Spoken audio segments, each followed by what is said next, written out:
நீ நான் காதல் சீரியலோட கடைசி நாளான இன்று என்ன நடந்திருக்கு அப்படிங்கிறத பார்க்கலாம். இப்ப அபி ராகவ முரளி கிட்ட இருந்து காப்பாத்திடுறாங்க. இப்ப துப்பாக்கியும் நம்ம முரளி கையில இருந்து போயிடுச்சு இல்லையா? போலீஸ் எல்லாமே வந்து இப்ப முரளிய புடிச்சுக்கிட்டாங்க. ஸோ முரளியோட தொண்டை என்னமோ பண்ண ஆரம்பிக்குது. அதாவது வந்து பார்த்தீங்கன்னா, நம்ம அஞ்சலிக்கு குடுத்த விஷத்த அப்படியே மாத்தி முரளிக்கே திருப்பி குடுத்துட்டாங்களாட்டுக்கு. அத அஞ்சலியே சொல்றாங்க. "என்ன தொண்ட கவ்வுதா? நீ எனக்கு குடுத்தியே ஒரு விஷம். என்னையும், என் குழந்தையும் மொள்ள மொள்ள அழிக்கிறதுக்காக. அந்த விஷத்த தான்டா நீ குடிச்சிருக்க."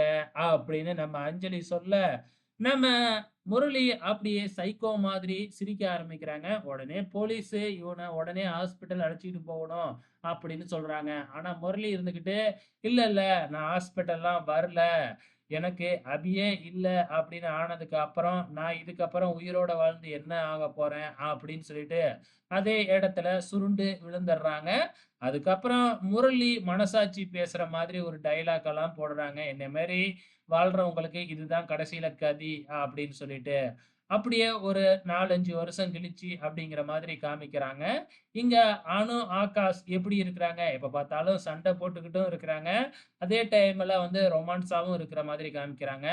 ஆனா, நம்ம அபியையும், ராகவையும் காமிக்கும் பொழுது அப்படியே பயங்கர ரொமான்டிக்காவே காமிச்சுட்டு இருக்கிறாங்க. நம்ம அபிய ராகவ் விழுந்து விழுந்து கவனிக்கிறதும், ராகவ அபி விழுந்து விழுந்து கவனிக்கிறதும், இதே மாதிரி வந்து காமிச்சுட்டு இருக்கிறாங்க. அதுக்கப்புறம் இப்ப நம்ம அஞ்சலி ஏற்கனவே கன்சீவா இருந்தா, அதனால கண்டிப்பா உங்களுக்கு குழந்தை பொறந்திருக்கும்.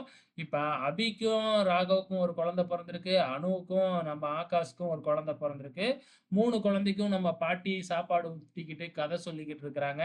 அங்க அஞ்சலி உட்கார்ந்திருக்கிறாங்க. ஸோ இதுக்கப்புறம் வந்து பார்த்தீங்கன்னா, நம்ம ஆகாஷோட அப்பாவும் வராரு. சுந்தரியோட கதி என்ன ஆயிடுச்சுன்னு தானே எல்லாம் கேட்பீங்க. சுந்தரிய வீட்ட விட்டு அனுப்பிட்டாங்களாட்டுக்கு. அவங்க உள்ளார வர்றதுக்கு ட்ரை பண்ணிக்கிட்டு தான் இருக்கிறாங்க. இதுக்கப்புறம் சுந்தரிய பத்தி இந்த வீட்ல யாருமே பேசக்கூடாது அப்படின்னு சொல்லிடுறாங்க. ஸோ சுந்தரி இதுக்கப்புறம் வீட்ல இல்ல. இப்ப கடைசியா வந்து பார்த்தீங்கன்னா, எல்லாருமே ஃபோட்டோ எடுத்துக்கலாம் அப்படிங்கிற மாதிரி முடிவுக்கு வராங்க. இதுக்காக அபி, அனுவோட அப்பா, அம்மா, அத்தை எல்லாத்தையும் வர வச்சிருக்கிறாங்க. அவங்களும் வந்ததுக்கு அப்புறம் எல்லாருமே ஒண்ணா உட்காந்து ஃபேமிலி ஃபோட்டோ எடுத்து, அப்படியே வணக்கம் அப்படின்னு சொல்றதோட சிம்பிளா இன்னைக்கு முடிச்சுட்டாங்கங்க. ஓகே ஃபிரெண்ட்ஸ், உங்களோட கமெண்ட்ஸ மறக்காம இந்த வீடியோ கீழ கமெண்ட் பண்ணுங்க. "நீ நான் காதல்" சீரியல் எப்படி இருந்ததுன்னு. நன்றி.